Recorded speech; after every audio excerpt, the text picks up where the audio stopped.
भरे पत्र मिल रहे हैं डॉक्टर साहब। इस तरह जान खतरे में डालना ठीक नहीं है। मिस्टर गांधी आज गोलमेज परिषद में हिस्सा लेने के लिए लंदन रवाना हो गए। उन्होंने पत्रकारों से कहा कि इस परिषद के सदस्य ब्रिटिश सरकार के चुने हुए हैं, न कि हिंदुस्तानी जनता के। मिस्टर गांधी के प्रतिनिधि बनने से हमारे दावे में कोई खास फर्क नहीं पड़ता। हमारी पहली जरूरत है पिछड़ी जातियों को राजनीतिक सत्ता से लैस करना, वही एक रास्ता है। लेकिन डॉक्टर अंबेडकर, आपको नहीं लगता कि शिक्षा से दलितों की स्थिति में सुधार होगा? लगता है अब गांधी जी से मिलकर आए। हम लोगों में से सबसे ज्यादा शिक्षित मैं हूँ, फिर भी समाज मेरे साथ अछूतों जैसा ही बर्ताव करता। आप क्या मांगे रखने वाले हैं? हम स्पष्ट विभाजन चाहते हैं हमारे और सवर्णों के बीच। आप ये सब कैसे करना चाहेंगे? हिंदुस्तान के भावी संविधान में पिछड़ी जातियों को ऐसा मूल अधिकार दिया जाए जिसके तहत छुआछूत कानूनन जुर्म हो और दोषी सजा का हकदार हो। लेकिन डॉक्टर अंबेडकर, मिस्टर गांधी ने कहा है कि स्वतंत्र निर्वाचन क्षेत्रों का परिणाम गंभीर होगा और जो अछूत है वो फिर भी अछूत ही रह जाएंगे। उन्हें कहने दीजिए। आप 2000 साल से बह रही धारा को रोककर उसे विरुद्ध दिशा में नहीं बहा सकते। दमन करने वाले कभी मसीहा नहीं बन सकते। हम राजनीतिक सत्ता चाहते हैं, न कि सिर्फ खूबसूरत शब्द, अच्छे इरादे या दान। एक और सवाल doctor Ambedkar please. Mister chairman, मैं जानता हूं प्रतिनिधियों के दिमाग में क्या है। अल्पसंख्यक वर्गों के उचित प्रतिनिधित्व का प्रश्न। हम राजी हैं मुसलमानों और सिखों को विशेष स्थान देकर समझौता करने के लिए, अर्थात इसके कुछ ठोस ऐतिहासिक कारण भी हैं। लेकिन जहां तक अछूतों का सवाल है, मैं और कांग्रेस दोनों विरुद्ध हैं उन्हें खास प्रतिनिधित्व देने के मामले में। अछूत हिंदू धर्म का ही एक हिस्सा है और उन्हें इससे अलग नहीं किया जा सकता। धन्यवाद। हमारे खिलाफ लड़ाई का बिल्कुल बच गया। भीम, क्या हुआ? उन्होंने अल्पसंख्यक कमेटी को स्थगित कर दिया है। मैंने सुना है कि वो मुसलमानों के साथ एक सौदा करने वाले हैं। सौदा किस तरह का? कांग्रेस मुसलमानों की 14 मांगे मान लेगी अगर मुसलमान हमारा विरोध करें तो।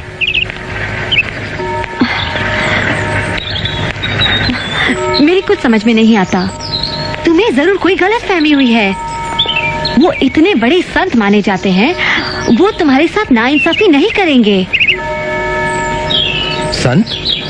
वो एक मंझे हुए राजनेता है पैनी। कोई रास्ता नहीं बचता तो मिस्टर गांधी फिर षड्यंत्र करते हैं।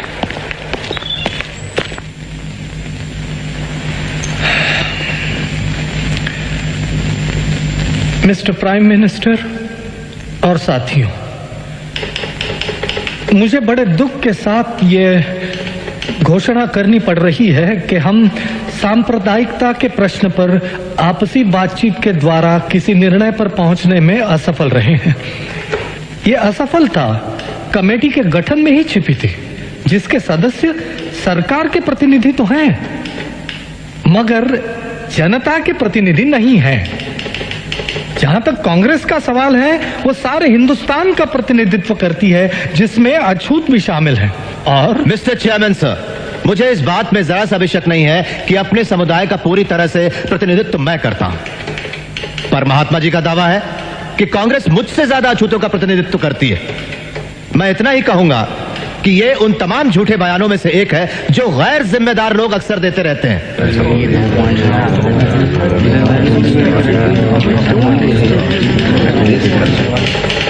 ऐसे टेलीग्राम पिछड़ी जातियों के लोग मेरे पास देश के कोने कोने से भेज रहे हैं। उनका कांग्रेस के आंदोलन पर बिल्कुल भरोसा नहीं है और वे कांग्रेस कार्यकर्ताओं के काम के तरीके का विरोध करते हैं।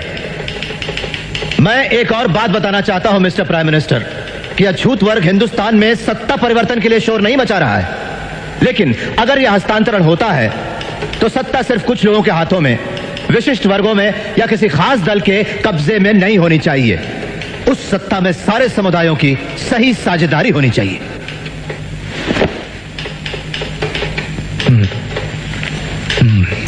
मुझे पूरा विश्वास है कि छुआछूत अब बिल्कुल खत्म होने वाली है और स्वतंत्र निर्वाचन क्षेत्र देने से यह कलंक बना रहेगा।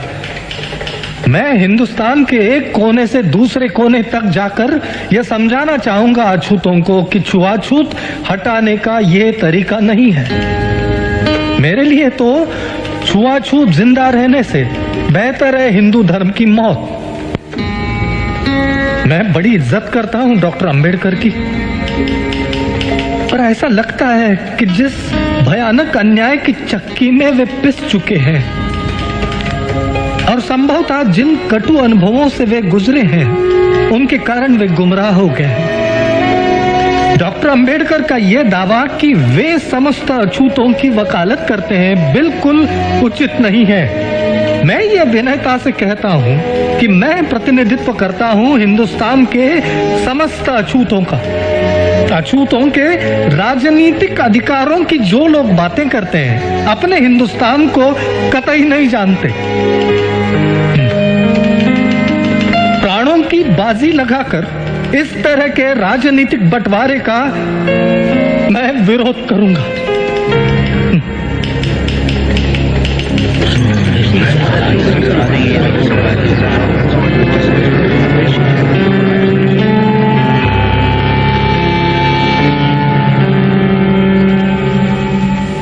ये सरकार जातियों के आपसी मतभेदों को संविधान बनाने के काम में रुकावट नहीं डालने देगी। इसलिए जातियों के आपसी मतभेदों को आप कभी भी ज्यादा अहमियत ना दें।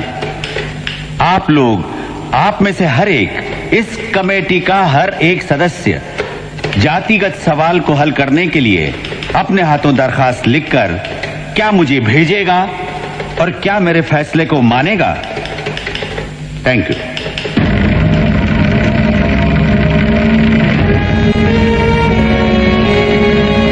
ब्रिटेन के पंत प्रधान मिस्टर मैकडोनाल्ड ने पिछड़ी जातियों को स्वतंत्र निर्वाचन क्षेत्र देने की घोषणा की है।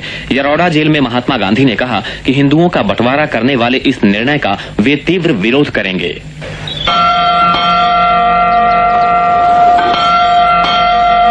इसलिए हमने यह हमारा दायित्व समझा कि अल्पसंख्यकों के अधिकारों की रक्षा करने के लिए उन्हें उचित अनुपात में विधानमंडल का प्रतिनिधित्व दिया जाए। अतः मेरा विचार है मिस्टर गांधी कि आपको मेरा उत्तर यही होना चाहिए कि सरकार का निर्णय अचल है, और गंभीरता से स्वयं अपने आप से ये प्रश्न करें कि आपने जो कदम उठाने का विचार किया है, क्या वो वास्तव में उचित है। आपका परम शुभचिंतक रैमसे मैकडोनाल्ड।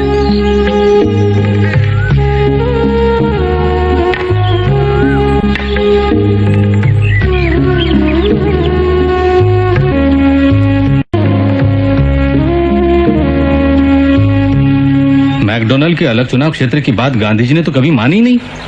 लेकिन मुसलमान, सिख और ईसाइयों को तो अलग चुनाव क्षेत्र दिए गए हैं।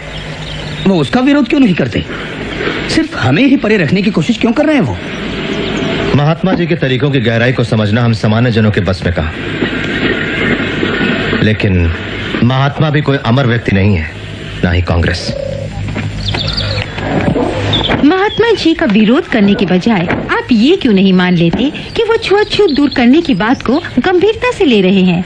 बहुत सारे महात्मा हिंदुस्तान में आए जिनका उद्देश्य छुआछूत दूर करना तो था, लेकिन कोई भी सफल नहीं हुआ।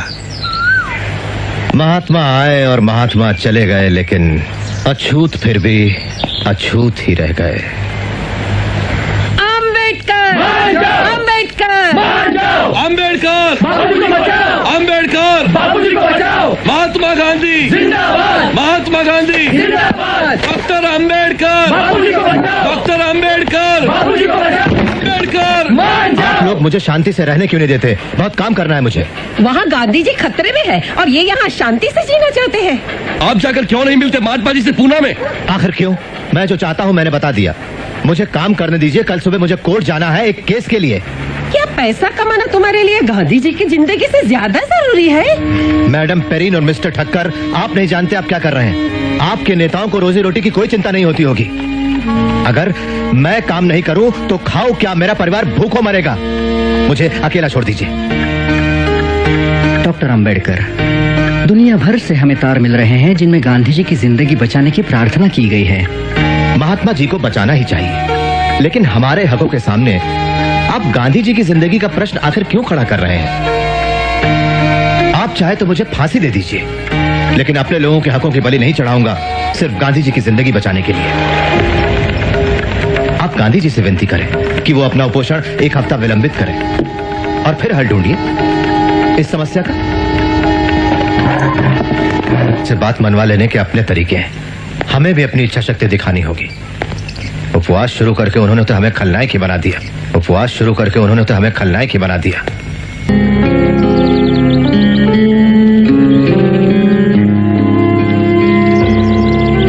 पैनल, कोई आपत्ति नहीं, लेकिन मैं डॉक्टर अंबेडकर से पहले मिलना चाहूंगा।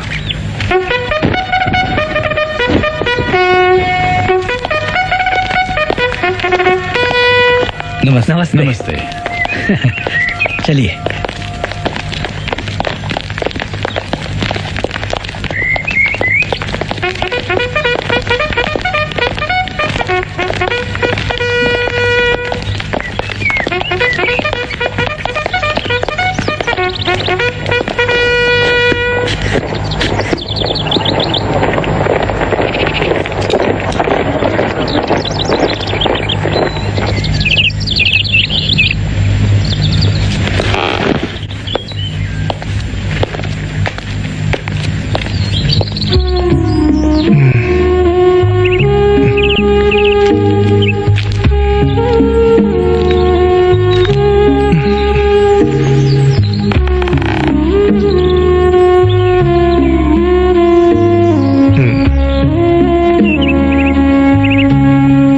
गांधी जी, आप बड़ी नाइंसाफी कर रहे हैं हमारे साथ। यह तो मेरी मजबूरी है। आपका क्या सुझाव? मुआवजा, अलग चुनाव क्षेत्र की मांग छोड़ने का। मैं समझ गया। आरक्षित सीटें, पर उनकी संख्या में समझौता होना चाहिए। मेरी बात सुनो अंबेडकर, मैं सदैव आपके साथ हूं। आप अछूत हो जन्म से, मैंने खुद को अछूत मानना अपना लिया है। आप मुझे बचाना चाहते हैं, मैं जानता हूं। जी गांधी जी, मैं अलग चुनाव क्षेत्र की बात पर अड़ नहीं रहा हूं सिद्धांतों की वजह से। हमारा मानना है कि अल्पसंख्यक विधानमंडल में भेजने के लिए ऐसे लोग छांटें जो सिर्फ नाम के नहीं, उनके असली प्रतिनिधि हो। बहुत अच्छे, लेकिन ऐसा क्यों कि कुछ सीटों के लिए पैनल और कुछ के लिए सीधा चुनाव? इससे तो एक अनैसर्गिक विभाजन हो जाएगा शोषित पीड़ित वर्गों में, और आपस में बंटवारा भी। क्यों ना पैनल के द्वारा प्रारंभिक चुनाव करें सभी सीटों के लिए? ठीक है, सभी सीटों के लिए पैनल मंजूर है मुझे। शाबाश। अब पैनल बनाओ 5 का बजाय 2 के। मैं आपको वचन देता हूं अंबेडकर, आज से मेरी पूरी जिंदगी इस देश से छुआछूत को जड़ से मिटाने के लिए ही अर्पित होगी। अब बाकी बातें विस्तार से इन साथियों के साथ। मैंने अपने बाकी साथियों से बात की है। प्रांतीय सभा के लिए वो लोग 126 से ज्यादा सीटें देने के लिए राजी नहीं होंगे, लेकिन हम लोग 197 सीटों की मांग पर अडिग हैं।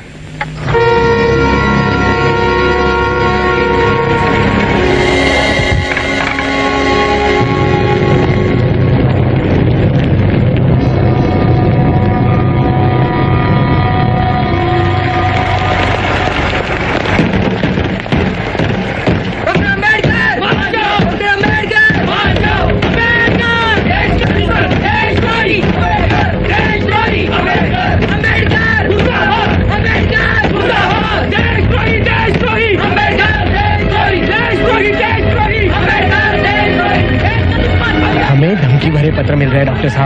इस तरह जान खतरे में डालना ठीक नहीं है।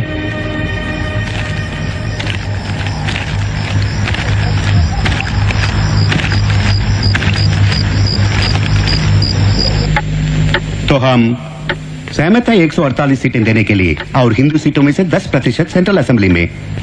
लेकिन प्राथमिक चुनाव की व्यवस्था 10 साल के अंत में खत्म होनी चाहिए और आरक्षित सीटों का सवाल अगले 15 साल तक जनमत से तय किया जाना चाहिए। डॉक्टर अंबेडकर, सुरक्षित सीटों और अलगाव का पाप बढ़कर महापाप हो जाएगा अगर हम उसे खत्म करने का जिम्मा पीड़ित वर्ग की मर्जी पर छोड़ दे। और जनमत संग्रह के लिए 15 साल का समय मांग रहे हैं आप। मैं ये बिल्कुल नहीं मानता कि अगले 20 सालों में छुआछूत की प्रथा नहीं रहेगी, लेकिन जब सवर्णों को डेमोक्रेसी की तलवार का सामना करना पड़ेगा तभी उनका अछूतों के प्रति अमानवीय व्यवहार बदल पाएगा। डॉक्टर अंबेडकर, आप समझते क्यों नहीं? गांधी जी की जिंदगी खतरे में है। तो क्या हुआ? तो क्या हुआ? माफ कीजिए। कोई बात नहीं, मैं किसी को साफ करने के लिए कह दूंगा। देवदास, बापूजी कैसे हैं?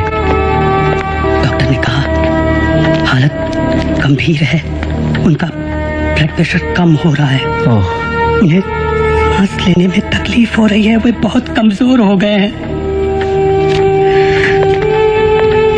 आपने सुना देवदास क्या कह रहा है? डॉक्टर अंबेडकर, मान जाइए, मान जाइए, जनमत की बात को ना उठाइए, मान जाइए।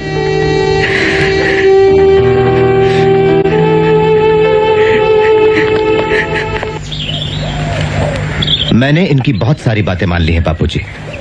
197 से 150 सीटों पर आ गया, केंद्रीय विधानमंडल में 18% और पैनल में 4। मैं मानता हूं कि इस वजह से छुआछूत की प्रथा 15 या 20 सालों में गायब नहीं हो जाएगी। मेरा प्रस्ताव है कि इस मसले पर 10 सालों में पीड़ित वर्गों का मत संग्रह करा लिया जाए, लेकिन ये लोग इसका विरोध कर रहे हैं। आपको मतलब इससे सवर्णों की धीरज की अग्नि परीक्षा हो जाएगी? विचार बुरा नहीं, पर इतना इंतजार क्यों करें? क्यों न 5 साल में? सवर्णों के अछूतों पर सदियों से किए हुए अत्याचारों के खिलाफ अछूतों के अंदर जो पीड़ा और नाराजगी है, क्या उसे बयान करने की जरूरत है? तब भी आप सोचते हैं बापूजी की 5 साल? जानता हूं आपको हक है अपने बचाव की मांगे करने का, पर अपनी इस मृत्युशैया पर लेटे हुए मैं आपसे उदारता की अपेक्षा रखता हूं, थोड़ी मोहलत मांगता हूं सवर्णों के लिए। उनका ईमान अब जागने लगा है अंबेडकर। कानूनी उपाय करेंगे इस वक्त तो फिर हृदय परिवर्तन और आत्मशुद्धि के इस कार्य में विलंब हो जाएगा। लेकिन बाबूजी, ठीक है जनमत, लेकिन 5 साल के अंदर।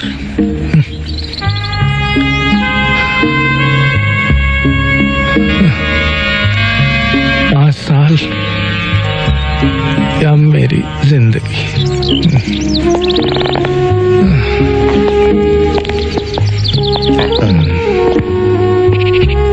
डॉक्टर अम्बेडकर, हमें अब चलना चाहिए।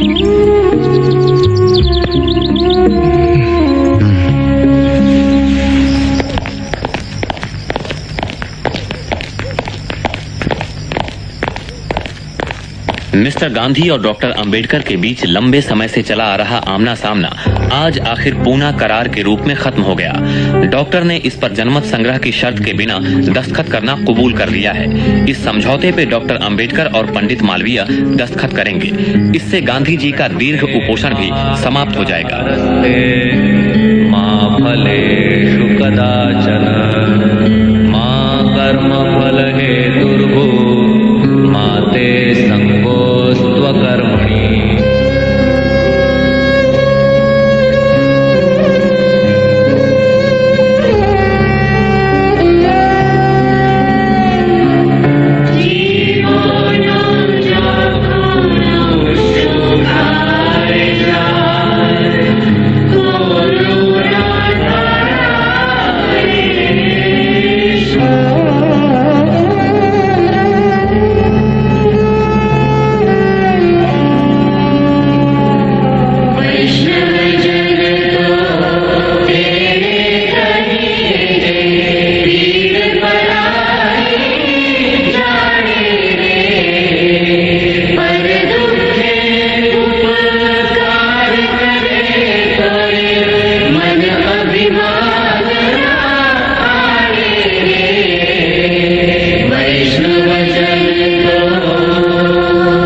डॉक्टर अंबेडकर, एक बार फिर लोगों के मन में आप गुस्से की वजह बन गए।